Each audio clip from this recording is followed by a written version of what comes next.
तो hello guys, आपका स्वागत है मेरे चैनल पर। ठीक है, तो हमने बोले कि पहला अपना चैप्टर साइंस का कौन सा केमिकल रिएक्शन एंड इक्वेशन है वो समझाने जा रहा हूँ। ठीक है, तो मेरे साथ बने रहिए और मैं आपको नोट्स भी प्रोवाइड करूँगा, सब कुछ टन बाय टन। अभी पहली वीडियो है तो मैं अभी देख रहा हूँ कैसे सेटअप ज़्यादा कुछ करा तो नहीं है, आप देख सकते हो। ये आपको ये देखिए, ये भी दिख रहा होगा स्टैंड ऐसे लगाया हुआ, जिससे मैं थोड़ा ज़्यादा आ नहीं रहा था तो मैंने ऐसे लगा लिया। परमानेंट बाद में मैं थोड़ा चेंज करूँगा। तो अभी हम पहले चैप्टर अपना शुरू कर देते हैं। केमिकल रिएक्शंस एंड इक्वेशन, ये दो टाइप्स के होते हैं। एक फिजिकल, एक चेंज, दो चेंज होता है। वो एक फिजिकल चेंज होता है, केमिकल। पर इसमें हमने फिजिकल चेंज के बारे में नहीं पढ़ा, हमने पढ़ा है chemical. The change which can not be reversed, मतलब कि जो चेंज है जो रिवर्स नहीं हो सकता। जैसे हमने ए प्रोडक्ट बन गया हमारे पास, तो वो दोबारा बी प्रोडक्ट नहीं बन सकता। जैसे हमने पहले वो बी प्रोडक्ट था, हमने हीट लगा दी, ठीक है, तो वो ए प्रोडक्ट बन गया। अब उसको हम दोबारा रिएक्टेंट मतलब कि पिछले में रिवर्स नहीं कर सकते, तो वो चेंज हो गया। ठीक है, तो और इसमें एग्जांपल हम क्या कर सकते हैं, कर्ड फ्रॉम मिल्क, मतलब कि कर्ड बन गया मिल्क से, पर उसको हम रिवर्स करके दोबारा मिल्क नहीं बना सकते, तो वो चेंज है। और characteristic features of chemical changes, मतलब कि फीचर्स कौन से केमिकल चेंजेस के, ये आता होता है तो देख लीजिए एक बार, मैंने देखा है। The chemical changes permanent and can not be reverse, जो मैंने आपको बताया था मिल्क इनटू कर्ड, वही example. Change in colour of reacting species, मतलब कि चेंज इन कलर हो जाता है जो रिएक्ट कर रहे थे। जैसे रस्टिंग ऑफ आयरन, आपने देखा होगा कि जैसे कोई आयरन आर्टिकल कुछ भी हो तो उसका मतलब कि अगर रस्ट लग जाए, अगर वो मतलब कि उसकी जो लेयर है वो एक्सपोज हो जाए मॉइस्चर को, अगर उस पर कोई वो पेंट गैल्वेनाइजेशन वगैरह नहीं करी तो उस पर मॉइस्चर का मतलब कि मॉइस्चर के साथ रिएक्ट करके वो मतलब कि सड़ने लग पड़ता है, तो वो रस्टिंग ऑफ आयरन, उसका कलर ब्राउन में चेंज हो जाता है। The physical state of substance changes, example burning of paper, मतलब कि फिजिकल स्टेट जैसे मतलब क्या हो गया, बर्निंग ऑफ पेपर एग्जांपल दिया, मतलब कि पेपर को तुमने जला दिया तो वो ऐश, मतलब कि उसके टुकड़े मतलब कि वो बहुत बुरा टाइप बन जाता है ना, तो वो उसको हम दोबारा नहीं बना सकते, तो वो है। गैस में भी इवॉल्व और रिलीज, मतलब कि गैस निकल सकती है, जैसे हीट वगैरह एनर्जी को निकल जाए तो रिएक्शन ऑफ बेकिंग सोडा भी नहीं निकल। ये रिएक्शन में हमने बताया गया कि गैस रिलीज होती है, इवॉल्व होती है, रिलीज हो जाती है। पहला टाइप्स ऑफ रिएक्शन में पहला रिएक्शन है कॉम्बिनेशन रिएक्शन। इस कॉम्बिनेशन रिएक्शन क्या कहते हैं, क्या होता है इसकी हम डेफिनेशन कैसे लिख सकते हैं, the reaction in which two or more reactants react to form a single product is known as combination, मतलब इसमें कंबाइन हो रहे हैं ना, जैसे हमने करा A plus B gives A B, तो ये दो जो से रिएक्टेंट है वो करके कंबाइन करके ए बी में बन रहे हैं, तो तब ये हुआ। इसका एग्जांपल क्या, magnesium plus oxygen gives magnesium oxide. और इसमें एक और example, calcium oxide plus H2O gives calcium hydroxide. एक एक्सोथर्मिक रिएक्शन होता है, उसमें हीट मतलब कि रिलीज होती है, हीट अभी हमने पढ़ा था यहाँ पे हीट वाला, ये गैस है पर हीट रिलीज होती है इसमें, हीट रिलीज। ठीक है, इसका एग्जांपल क्या हो सकता है, CH4 plus O2 gives H2O plus CO2 plus heat होगी ना रिलीज, तो ये एक्सोथर्मिक। और इसका हम लिख कैसे सकते हैं, the reaction in which heat is release along with the formation of product. ठीक है, तो रेस्पिरेशन, जो हम सांस लेते हैं, रेस्पिरेशन जो प्रोसेस होता है, अब बताया गया ये इंपॉर्टेंट होता है कि वो भी एक्सोथर्मिक का रिएक्शन है, क्योंकि हमें एनर्जी चाहिए होती है जिंदा रहने के लिए। और वो हमें एनर्जी कहाँ से मिलती है, फ्रॉम द फूड, जो हम फूड इंटेक करते हैं उससे एनर्जी मिलती है। और जो डाइजेशन प्रोसेस होता है, जो हमने लाइफ प्रोसेस में मैं आपको पढ़ाऊँगा आगे, प्रोसेस होता है उसमें फूड ब्रेक डाउन होता है सिंपल प्रोडक्ट्स में, सब्सटेंसेस में, जिसमें से एक है ग्लूकोज। और वो जो से ग्लूकोज है वो कंबाइन होता है ऑक्सीजन जो हम लेते हैं in the cells of our body, releasing a large amount of heat. ठीक है, तो इसका एग्जांपल हो सकता है C6H12O6, ये वो प्रोसेस है। और O2 रिएक्ट होंगे तो ये मिलेगी हमें वाटर, CO2 गैस और हीट। देखिए ये इंपॉर्टेंट है, ये पूरा पेज आप एक बार स्क्रीनशॉट ले सकते हैं, लेना है तो, वरना मैं अगले पे चलता हूँ। तो हम आ गए अब दूसरे पेज पे, और इसमें ये देखिए कैल्शियम ऑक्साइड, जिसका फॉर्मूला ये होता है, उसको हम क्विक लाइन भी कहते हैं। ठीक है, अगर हम पेपर में ये भी आता है कि कौन सा वाइट वॉशिंग के लिए यूज़ होता है, तो कैल्शियम ऑक्साइड यूज़ होता है। और वो लाइन क्विक लाइन भी रखते हैं, उसको कॉमनली क्विक लाइन भी कहते हैं, क्योंकि अलग अलग नाम से पूछा जा सकता है। With water reacts with water, मतलब कि H2O से रिएक्ट करेगा कैल्शियम हाइड्रोक्साइड फॉर्म करने के लिए। ठीक है, हमने बताया था आपको, ठीक है, पिछले उसमें। और कैल्शियम हाइड्रोक्साइड को हम लिक्विड लाइन भी कह सकते हैं। और ये सॉल्यूशन है जो यूज़ होता है वाइट वॉशिंग के लिए, विच रिएक्ट्स विद CO2। जब हम ये सॉल्यूशन लगाते हैं तो CO2 होता है, वो मतलब कि रिएक्ट करता है तो फॉर्म कर लेता है hard shiny coating known as calcium carbonate which is insoluble which gives shiny finish to the walls. ठीक है, अब आगे हम डिकम्पोजिशन रिएक्शन पर। A type of chemical reaction in which a single substance is broken down into two or more simpler products। ठीक है, जैसे हमारे पास ए बी है, हमने हीट लगा दी तो वो ए प्लस बी में हो गया।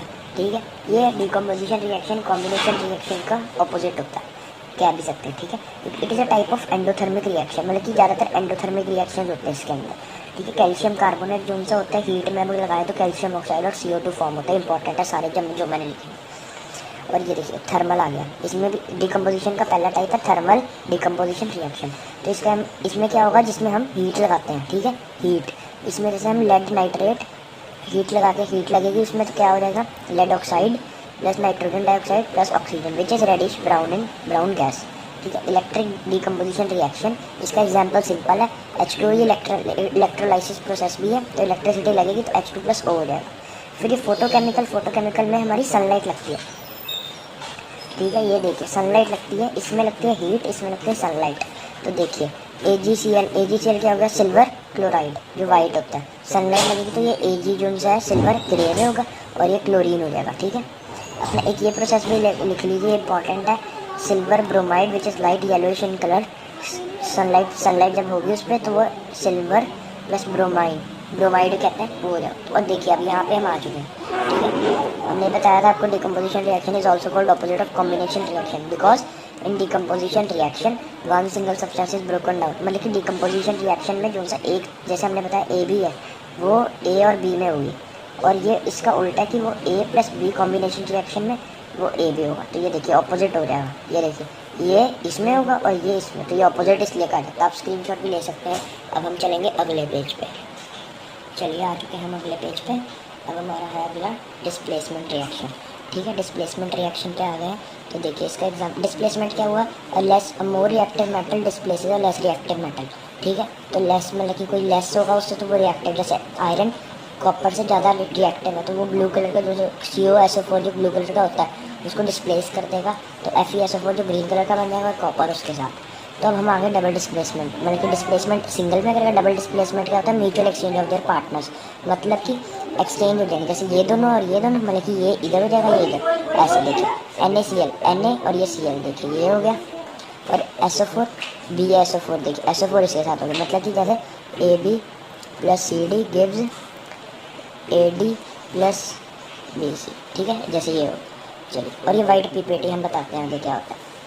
Precipitation reaction, it is insoluble substances formed. ठीक है, इंसोल्युबल सब्सटेंस जो इंसोल्युबल जो वाटर में नहीं हो सकते। तो कैल्शियम हाइड्रोक्साइड CO2 से रिएक्ट करेगा कैल्शियम कार्बोनेट प्लस H2O बनाने में। ये एक रिएक्शन है जिसमें वाइट PPT फॉर्म हो रहा है। इसका एग्जांपल आप लर्न कर सकते हो, जो कैल्शियम कार्बोनेट है वो इसका एग्जांपल हो गया। और अब बताया गया when excess CO2 is passed through lime water. ठीक है, मिल्कीनेस डिसअपियर्स, मतलब कि जो उसकी मिल्कीनेस होती है वो डिसअपियर हो जाती है due to formation of calcium hydrogen carbonate. Calcium hydrogen carbonate ये है, और ये वाटर सोल्यूबल हो जाता है जब इसमें से कैल्शियम कार्बोनेट में से हम CO2 पास कराएं ज़्यादा। ठीक है, और अब आ चुका है रिडॉक्स रिएक्शन।